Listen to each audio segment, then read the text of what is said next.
In Britain, we drop 30 million tonnes of litter a year, and then we spend £1 billion a year cleaning it up. It makes no sense. I don't drop litter, and I don't understand people who do. It's crazy. We use our streets as dumping grounds, turn our countryside into a tip, and then expect other people to clean up after us. I'm sick and tired of wading through other people's rubbish. Littering is a complex social problem, and you'll be shocked by some of the things you'll see. But there are some simple new ideas that can help, and what's more, we can all do our bit. I'm going to pick up one piece of litter every day this week and put it in the bin. Now, you might think that isn't going to make much of a difference, but if everyone watching does the same, we'll each be giving a message to the people who do litter this country. Don't mess with me. An ordinary Friday evening in London's Leicester Square. At the very heart of the capital, it's a big attraction for locals and tourists from all over the world. If it looks relatively clean now, it's only because of the unsung heroes who have the difficult job of cleaning it up. Every day same, you know, every day same. Men who, let's face it, don't earn much. And as you'll see, who suffer abuse and even violence from the litter louts who ruin one of Britain's major tourist attractions. Every summer weekend, in the war against litter, this becomes the front line. As darkness falls, the clubs and pubs pull in crowds looking for a big night out. Crowds that also seem to entertain themselves by throwing litter around the square. Hello, Donovan. How are you? Good. For street cleaners like Donovan Scarlett, things get really bad once the drinking starts. Oh, very mate.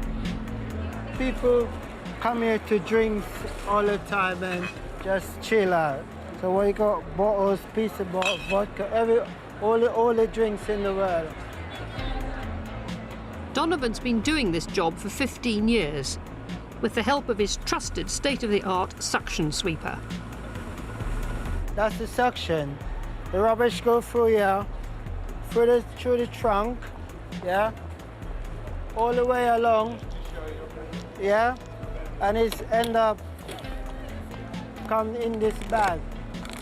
When this green bag's full, change this green bag and put a new one every time it's full. Health and safety, gloves on. Yeah. But it's not just the litter that's a safety challenge for Donovan, it's the drunken people that drop it. As he tries to keep the square clean for everyone, the very people he's clearing up after make his life hell. You just have aggravation every night. You got drunk people come up to you, wants to fight you, tell you to switch off the machine. You're making too much noise. He tries to sweep up the heaps of rubbish, but sometimes for his own safety, he has to stand back. Some of them, if you say the bin is there, some of them will want to pick a fight with you and argue with you. So instead of causing a fight or a scene, I just leave it and come back. 2 weeks ago, 2 girls attacked me because I was working, and they said to me, why am I sweeping by their feet? And then they start punching me, and they just do that because one of them was drunk. It's hard to believe people behave with such aggression to a street cleaner trying to do his job. The people making the mess deserve the abuse, not the quiet man doing his best to clean up after them. You're gonna have to keep up. The wall round the garden has become a rubbish tip. The drunken weekend crowd has gathered there, scattering litter everywhere. They then make it impossible for Donovan to clear up their mess. Lots of people on the walls, all the way around. You see people sitting on the wall. You can't really do much unless you get your bag and pick up behind, because they throw the rubbish in the bushes. People don't want to move, basically, so we can't do nothing. The bottom line, people don't care wherever they put their rubbish. You get plenty of broken glass because people just throw their bottle, even drink out of it and leave in the middle of the square.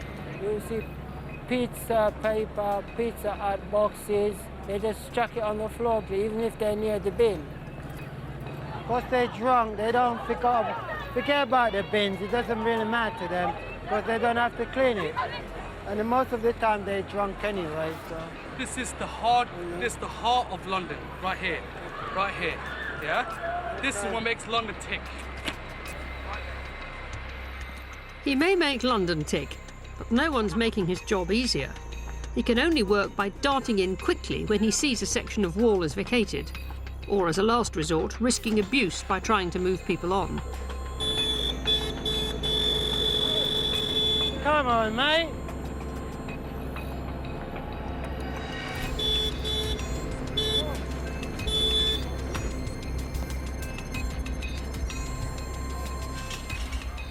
As bars and clubs begin to close, more people flood into the square.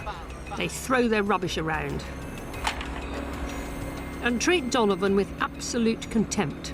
Basically, they're drunk, they act stupid like what that guy just did. And what does Donovan, whose job is so disdained by the crowd, think of the litter louts? For people, it's difficult and ignorant. Despite everything Donovan has to put up with, he does fill up the sweeper bags, and then a truck comes to take them away. Because it's such a small bag, unless the square is busy, it's get full like every 5-10 minutes. Donovan's shift is nearly over, but tonight, just like every other weekend, Leicester Square is going to get a lot worse.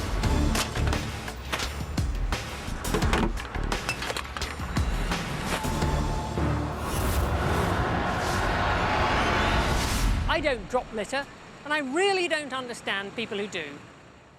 Why do even sober, polite, responsible people sometimes feel it's acceptable to throw things on the street for others to clear up? I was about to ask this man a question when, to be polite, he threw his sweet on the pavement. So we're in... I was showing something. He probably didn't realise we were making a programme about litter. So you just spat that sweet out there, didn't you? Oh, a bit of gum. What is it? It's sweet. It's not gum. Yeah. Okay, and what are you going to do with it? Pick it up. Let me pick it up. Yeah. And put it back. Very good. Yeah. Yeah. But I was going to speak to you, so... You wanted to get rid of it? That was a little So it's my bit fault, is it? It's my fault. Why do perfectly nice people feel it's acceptable to drop litter? To find out, I'm going to conduct an experiment at the bike racks outside one of Britain's biggest rail terminals. Every day, hundreds of commuters arrive at the station on 2 wheels and park their bikes on these rather inventive racks before catching their trains. The cyclists could see us filming. What they didn't realise was that we were doing a litter experiment, based on one done at the University of Groningen. And to help us get it right, we've recruited social psychologist Dr. Ruud Kusters. The hypothesis is that litter breeds litter. Litter breeds litter is the idea that if you see everyone else is littering, you think it's okay if you do. If the social norm is that other people are doing this, then it's okay for you to do it. So people would just follow the herd and do as other people do. But is it true? First of all, for our experiment, we needed something people might want to throw away, so we created a useless leaflet. Well, the leaflets are basically meaningless. They are telling us about bike safety. You have to wear a helmet, but I think that most people would get that. So there's nothing on it that would lead people to take them home. So basically meaningless. People are either, I would assume, going to throw it on the ground, or they might be taking them to bins that are stacked in the area. So they would actually dispose of them in the way they should. Ruud has put leaflets on bicycles in 4 of the bays. 2 bays at one end of the huge bike rack and 2 at the other end.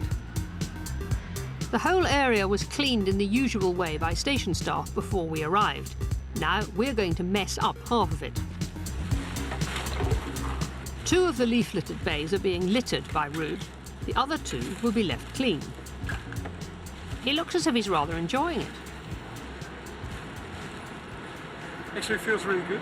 Get to do something that I never do.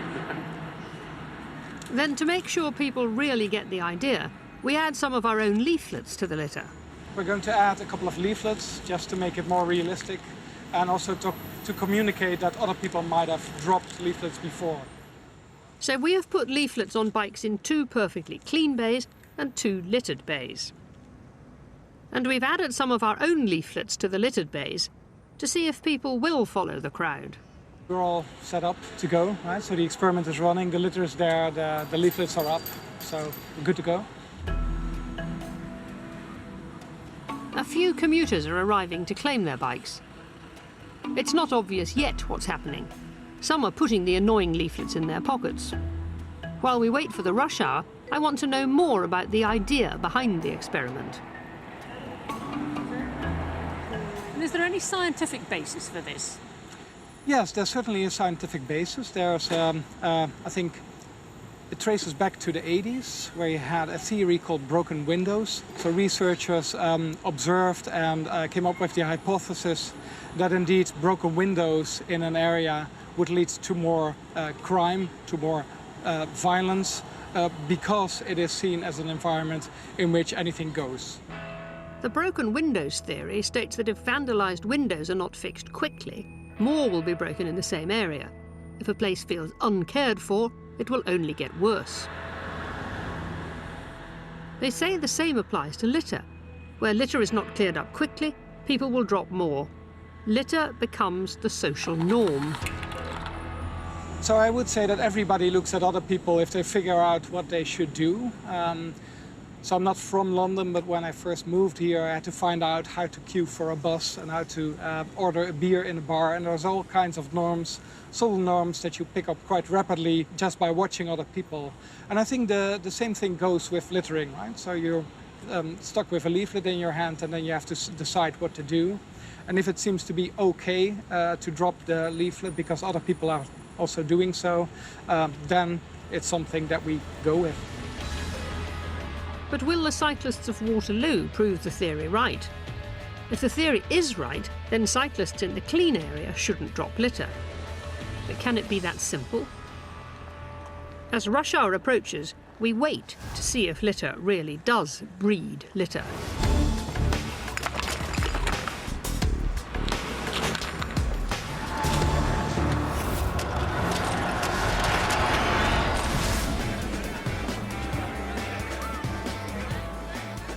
In Leicester Square, it's 2:45 a.m. Many of the clubs and bars are closing, and hundreds of people are packing into the square, looking for fast food takeaways and somewhere to sit and eat them. These may be responsible people by day, but now, some fuelled by drink, keeping Britain tidy is the last thing on their mind. It's going to be a tough night for Donovan and his colleagues. Right, Donovan. Right, I'll see you later, mate, okay? Now is the busiest time for us. Now it's going to be more messy. Should be a lot more messy, yeah. Most of them are out of the club. So they are... Should get some entertainers. Yeah, entertainers too. Now, despite Donovan's earlier clean-up, the wall around the square looks like Armageddon.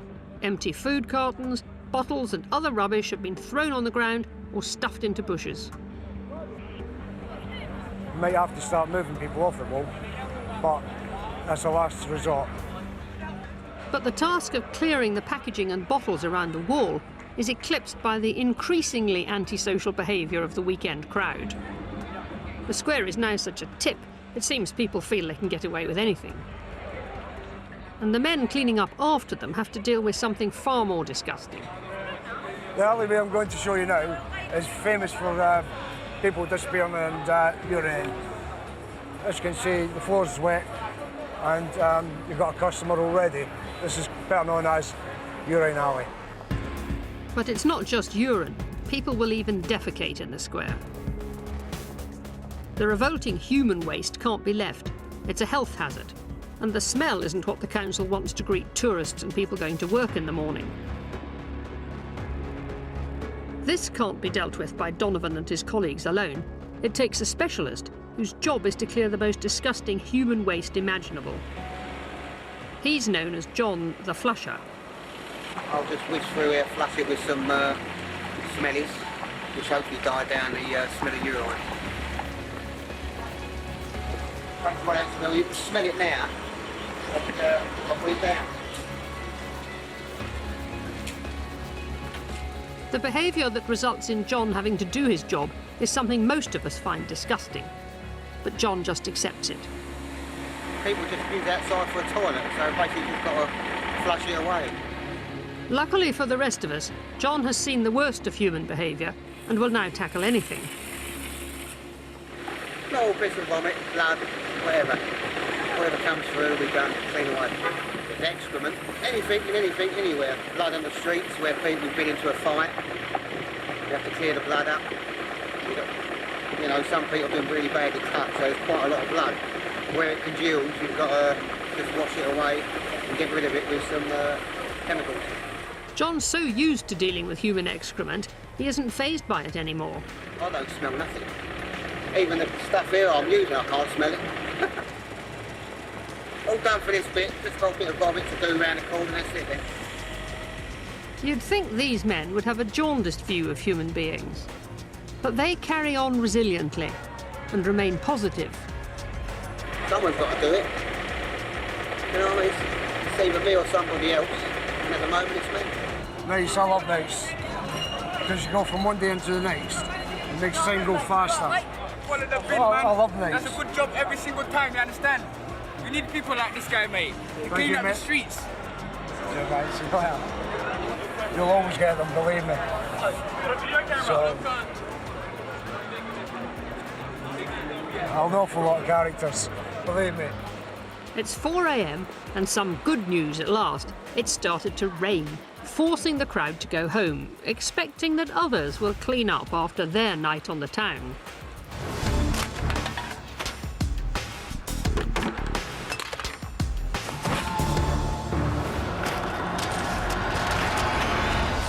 It's bad enough seeing litter in the city, but it's even more upsetting when the countryside is strewn with rubbish. Thankfully, I'm not the only person who thinks that. The River Soar in Leicestershire, an idyllic spot, a haven for wildlife and a relaxing retreat for locals, whether on the banks or on the water.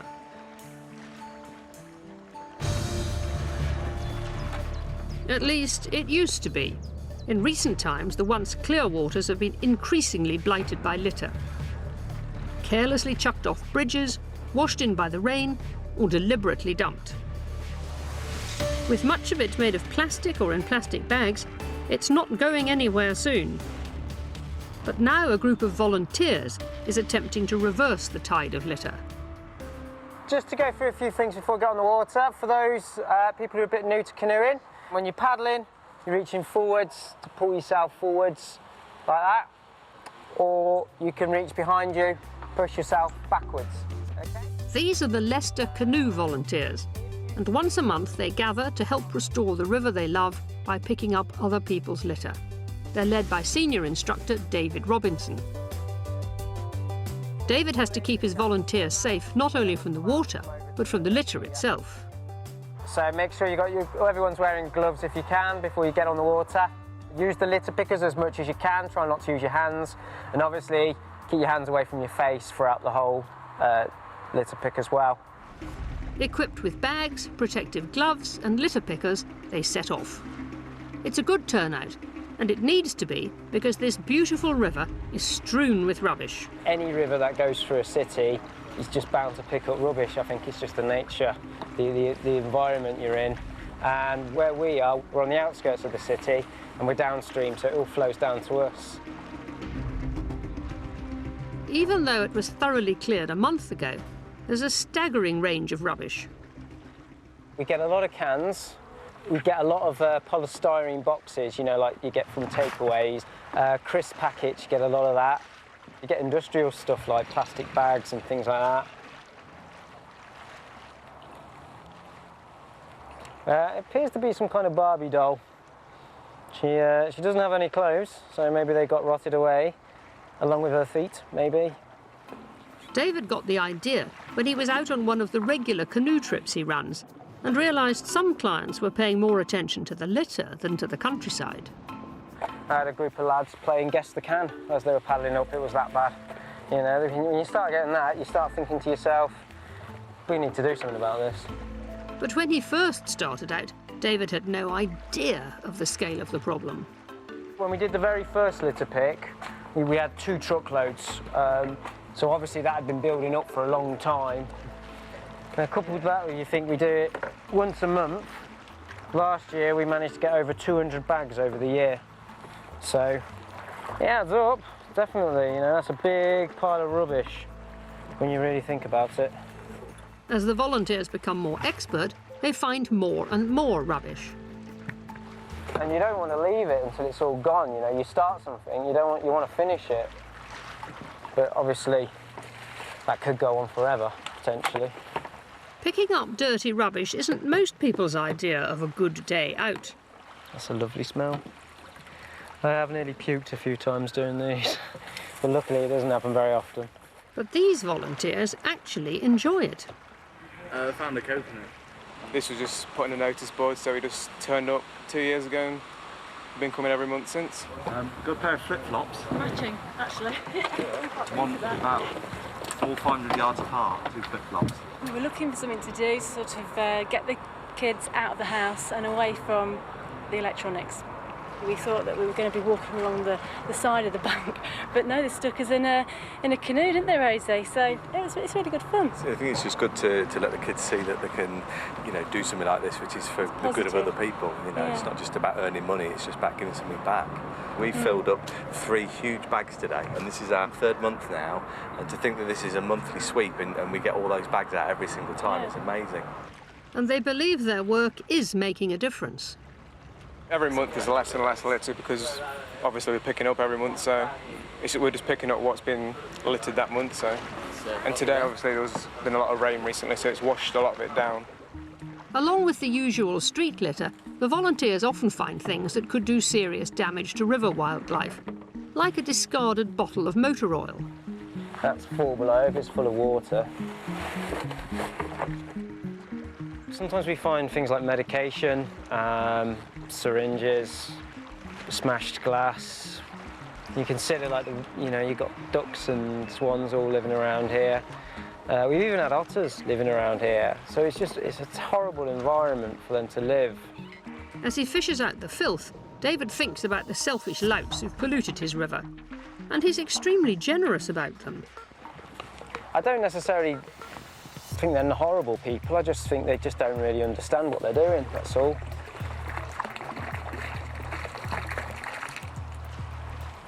I think, just someone drops a crisp packet, they just think, well, what's 1 crisp packet? What difference does it make? Particularly if they see rubbish all around them anyway. You've got to challenge that, and that takes some guts to challenge. But if we don't challenge it, it's just going to get worse and worse, isn't it? Something hits the heart when you see it go straight into the river. Thanks to their hard work, this delicate environment has been cleared of a shocking pile of rubbish. But it's just the tip of the iceberg.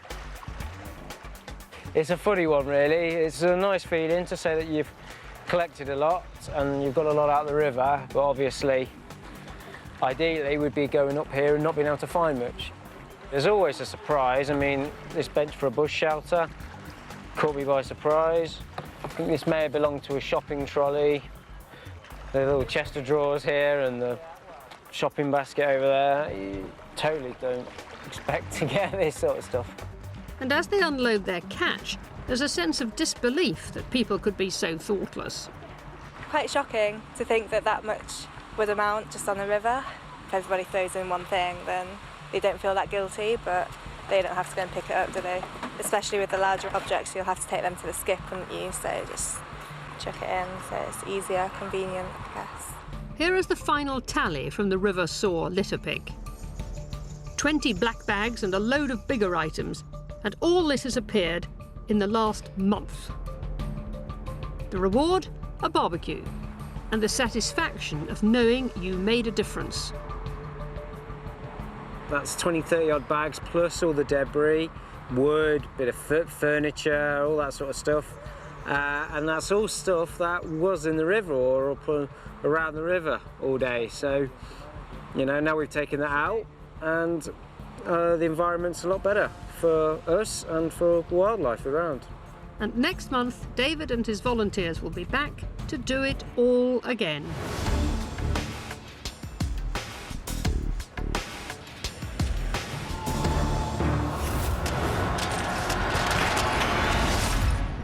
At the bike racks outside a busy London station, our litter experiment is reaching its climax. We want to know if litter breeds more litter.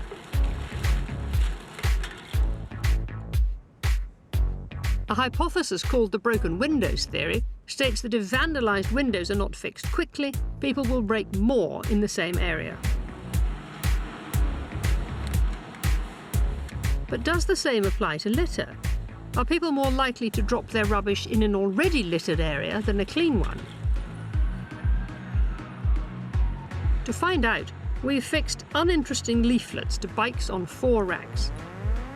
The area around 2 of the racks is clean, and we've spread rubbish around the other 2.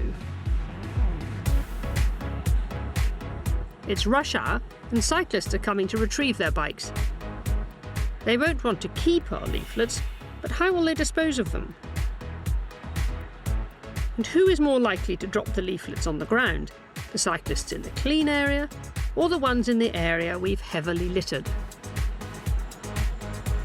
Clean zone, leaflet chucked on the ground. Here's another, also in the clean zone.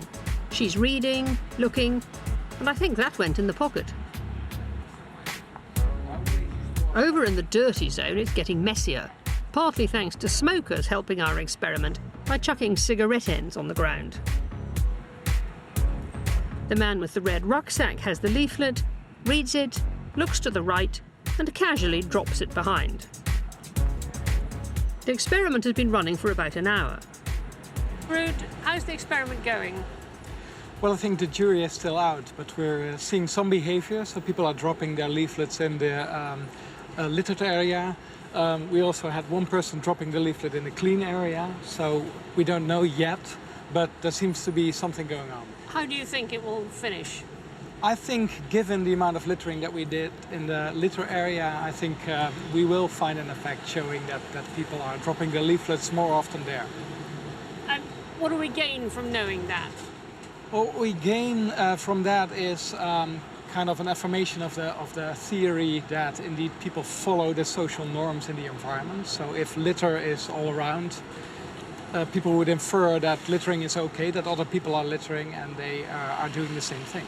So the answer is start off with somewhere clean and it'll stay clean? Right, and the relative effort of keeping the initial place clean would actually be much less than cleaning the whole place after a lot of littering has been done. So we'd gain twice, really? That's the idea. You spread a lot of litter around here this afternoon.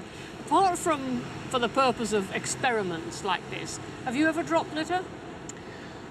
Well, as far as I recall, never, except from perhaps situations in which it was obvious that people were going to clean it up, such as festivals where you would drop glasses on the floor under the assumption that people would take care of it later.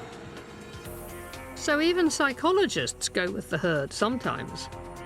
During the final hour of the experiment, more cyclists turn up. In the clean zone, this cyclist is reading the leaflet, thinking about it, folding it, and taking it away. Back in the dirty zone, this cyclist takes his leaflet to the bin, proving that some of us can think for ourselves and do the right thing. In the clean zone, the leaflet goes into the bag. This is a bit different. We're in the dirty zone, he's reading the leaflet, then puts it on someone else's bike. This woman drops the leaflet, but sort of hides it between the bikes. We only ran this experiment for a couple of hours. Would we see results over such a short time? That's one. That's one. But that's indeed in a clean condition. That's only one. Yeah. There's a few left on the bikes, but as you say, there are quite a lot of bikes without them. Right. What about the next row? It's really striking that in the clean zone, there's hardly any litter on the ground. Yeah. So it still looks pretty clean here, doesn't it? Maybe it's working. So it's only one leaflet in the clean area. One leaflet in the clean area. Yes. Let's have a look in the dirty area. Yeah. You did a pretty good job. Do you clean up as well as you make a mess? I hope not. I hope I'll be excused. Extraordinarily, there was 8 times as much litter dropped in the dirty area as in the clean one. It seems to be the case that it's working, that people are more likely to drop their leaflets in the littered areas. This was just a couple of hours, but confirms that litter really does breed litter. People are more likely to drop rubbish where there's already litter on the ground.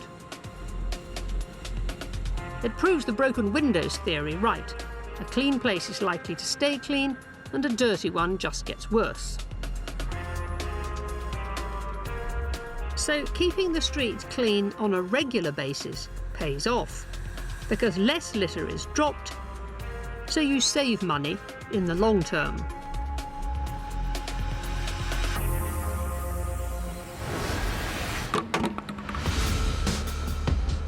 There are hundreds of organisations trying to keep our country clean, from Clean Up Britain to Litter Action to Clean Up UK.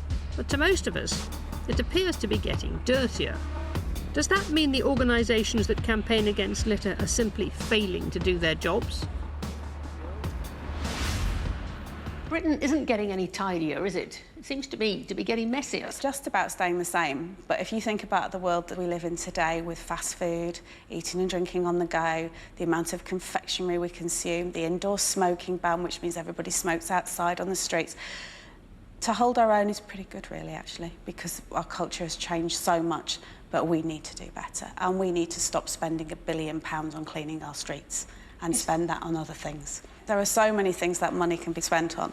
And if people put their rubbish in the bins, they don't have to take it home, they just put it in bins. Just put it in a bin. That would save all that. Obviously, you will always have a small amount of street cleansing, but it would save the constant... Some councils are sweeping the main high streets, particularly in London, like from 5 in the morning till 11 o'clock at night. And it's so simple. It doesn't cost us individually anything.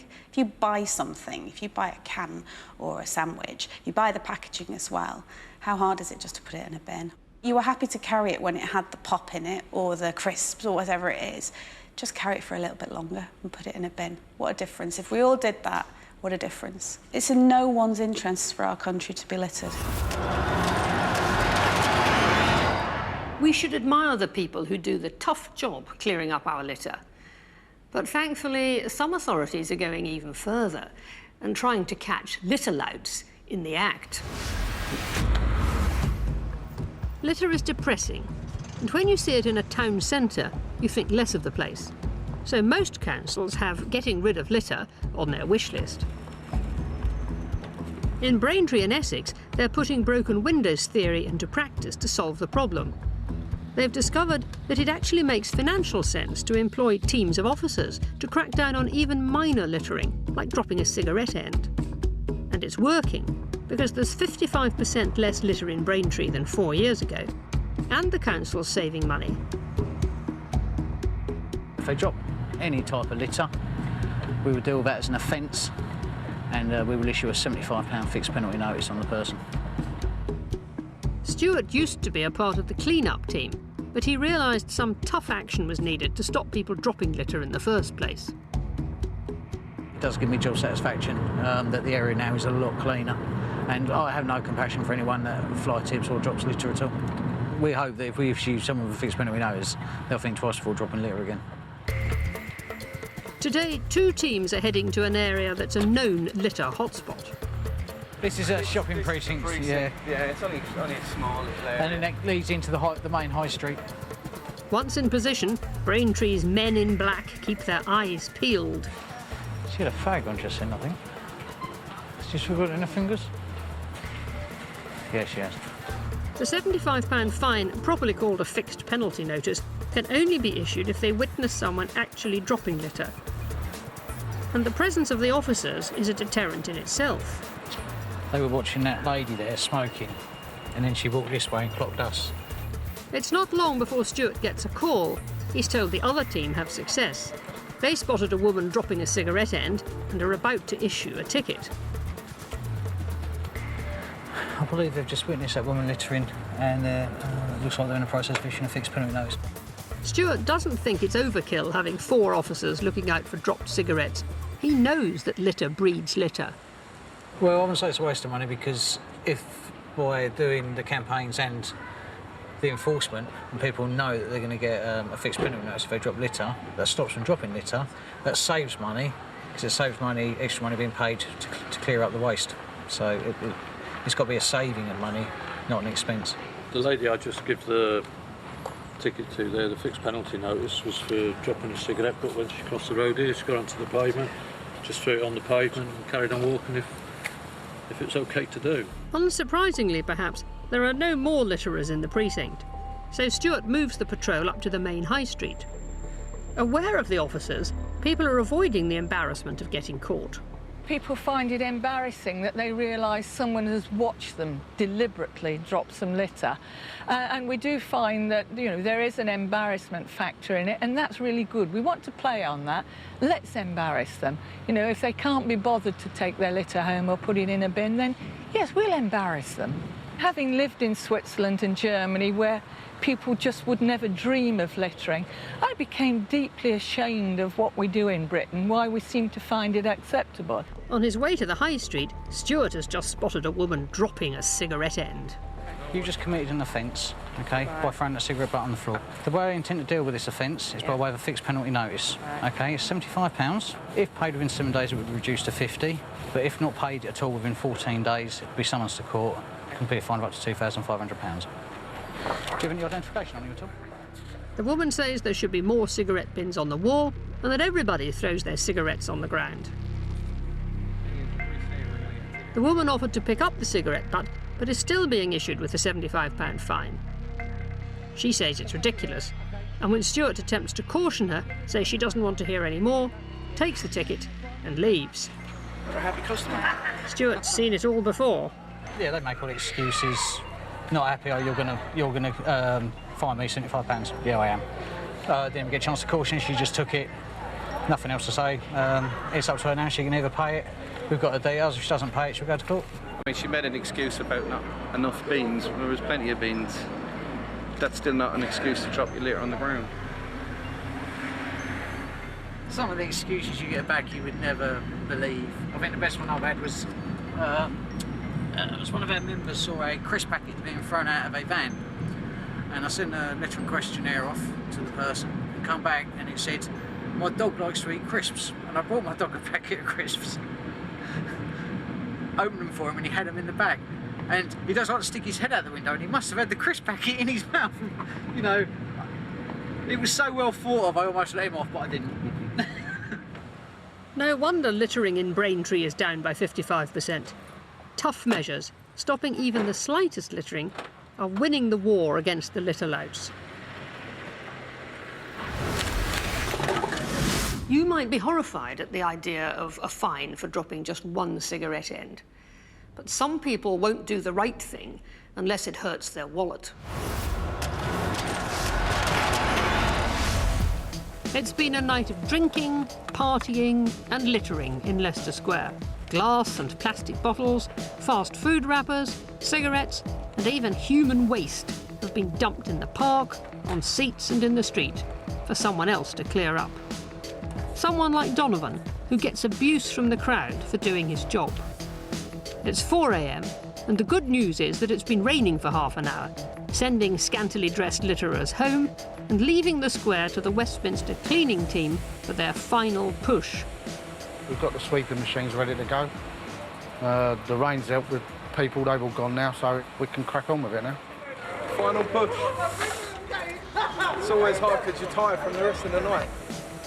The wall round the garden has been a problem all night. Drunken litterers have refused to let the cleaners get near it. At last, as dawn is breaking, the team can get to grips with the final details. As you can see, food packaging, cans.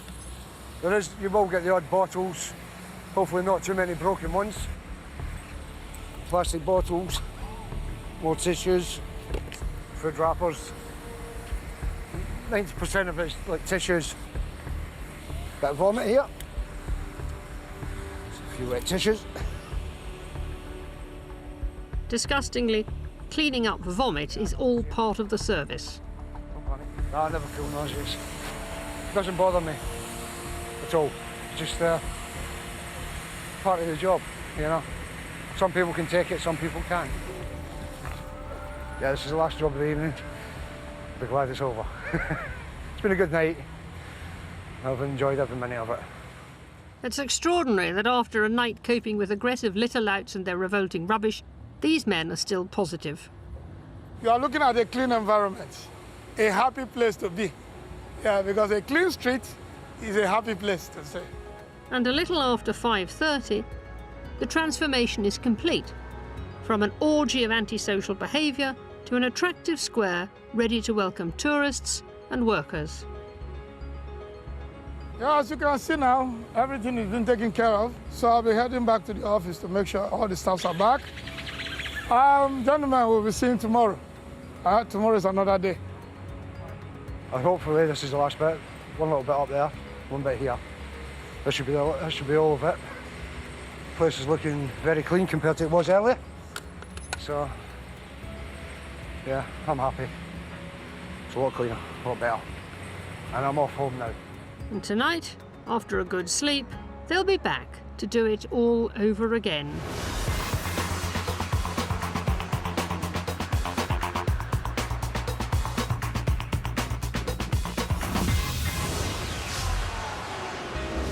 We have found ways of winning small battles against the litter louts who are ruining our beautiful country.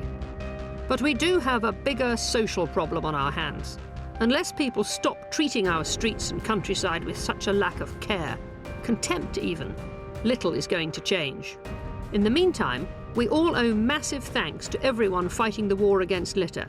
So let's show our support in a practical way. I'm going to make a promise. I'm going to pick up one piece of litter every day this week and put it in the bin. And if you do the same, and let's assume there are 1.5 million people watching, that'll be 7.5 million pieces of litter binned while this series is on. So join me, and let's each give a message to those people who do litter this country. Don't mess with me. Coming up, properties in Liverpool, Derbyshire and Essex are today's Homes Under the Hammer next. At 11, the rodent who stole a smartphone and the investigators who smelt a rat, claimed and shamed. Then stories of a charity swim and a baby seal rescue. Channel